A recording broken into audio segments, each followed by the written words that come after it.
महसूस हो रही है कि हमने आज की सोल के प्रोडक्ट्स को और की सोल की ताकत को इतना स्ट्रॉन्ग कर लिया है कि आज देश भर में की सोल की चर्चा हो रही है, की सोल के प्रोडक्ट्स की डिमांड बढ़ रही है और की सोल के साथ कई सारी महिलाओं ने जुड़ के अपनी आर्थिक स्थिति को बहुत बेहतर कर लिया है।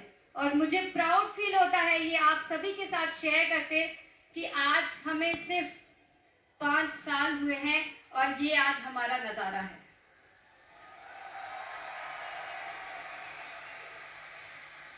मैं आप सबसे हमेशा ये कहती थी कि हमें वुमेन एम्पावरमेंट यानी कि महिला सशक्तिकरण पे काम करना चाहिए, है ना। हम सब यही एक हमारा सबसे बड़ा हमारा उद्देश्य रहता है। लेकिन पिछले कुछ दिनों में काम करते करते और जैसे जैसे मैं महिलाओं के संपर्क में आती रही, मेरा नजरिया कुछ बदल सा गया है। और मैं आज चाहूंगी कि आप सब भी मेरे इस नजरिए को सुने और आज इस ऑडिटोरियम में बाहर जाते वक्त एक नए नजरिए के साथ जाएं। सुनना चाहेंगे? ईश्वर ने पुरुषों को और महिलाओं को अलग अलग क्वालिटीज के साथ बनाया है, अलग अलग क्षमताओं के साथ बनाया है।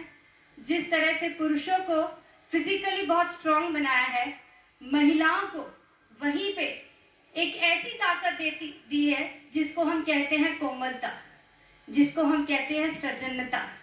आज नारी की वही मातृत्व की जो शक्ति है वो उसकी सबसे बड़ी शक्ति है और वो उसके दम पे किसी भी ऊंचाई तक जा सकती है। क्या आप मेरी इस बात से सहमत हैं?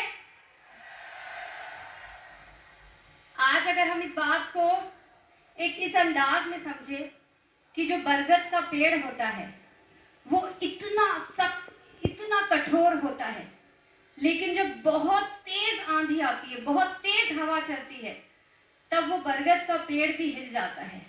लेकिन अगर उसी के सामने हम वो कोमल, जिसको कोमल कहा जाता है, वो ताड़ का पेड़ जो देखने में बहुत सॉफ्ट सा दिखाई देता है, जब बहुत तेज हवा चलती है तो वो ताड़ का पेड़ क्या होता है? वो झुक जाता है, लेकिन अपने आप को वहां से हिलने नहीं देता है। और जब वो तूफान चला जाता है तब वो ताड़ का पेड़ वापस से अपनी जगह पे खड़ा हो जाता है और ये प्रूव कर देता है कि कोमलता में कितनी शक्ति है। आज एक और चीज जो मुझे इस बात में नजर आ रही है कि जिस महान विशाल पहाड़ की तरफ हम देखते हैं तो हमें ऐसा लगता है कि इससे ज्यादा शक्तिशाली तो कोई और हो ही नहीं सकता है। लेकिन जब प्राकृतिक विपदा आती है तो उसी पहाड़ को एक नदी अपने अंदर समा लेती है। तो आज मैं ये कह सकती हूँ कि महिलाओं को ईश्वर ने एक इतना खूबसूरत तरीके से बनाया है कि आज हम कह सकते हैं महिलाएं पानी की तरह होती है।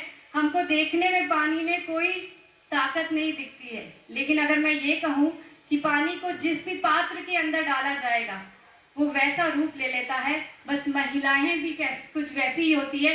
जो भी हालात उनके सामने आए, जो भी सिचुएशन उनके सामने आती है, वो अपने आप को वैसा ढाल के स्ट्रॉन्ग, सशक्त खड़ी रहती है। क्या आप मेरी इस बात से वाकिफ रखते हैं? तो क्या आप इस बात को मानते हैं कि नारीत्व ही शक्ति है?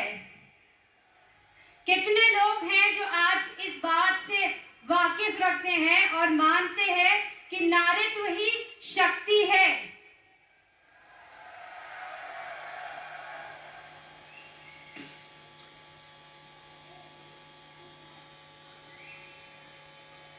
देखिए, ये स्लाइड भी आगे नहीं बढ़ना चाह रही है क्योंकि ये भी आप लोगों के दिलों तक, अंतर आत्मा तक ये बात पहुंचाना चाहती है कि नारीत्व ही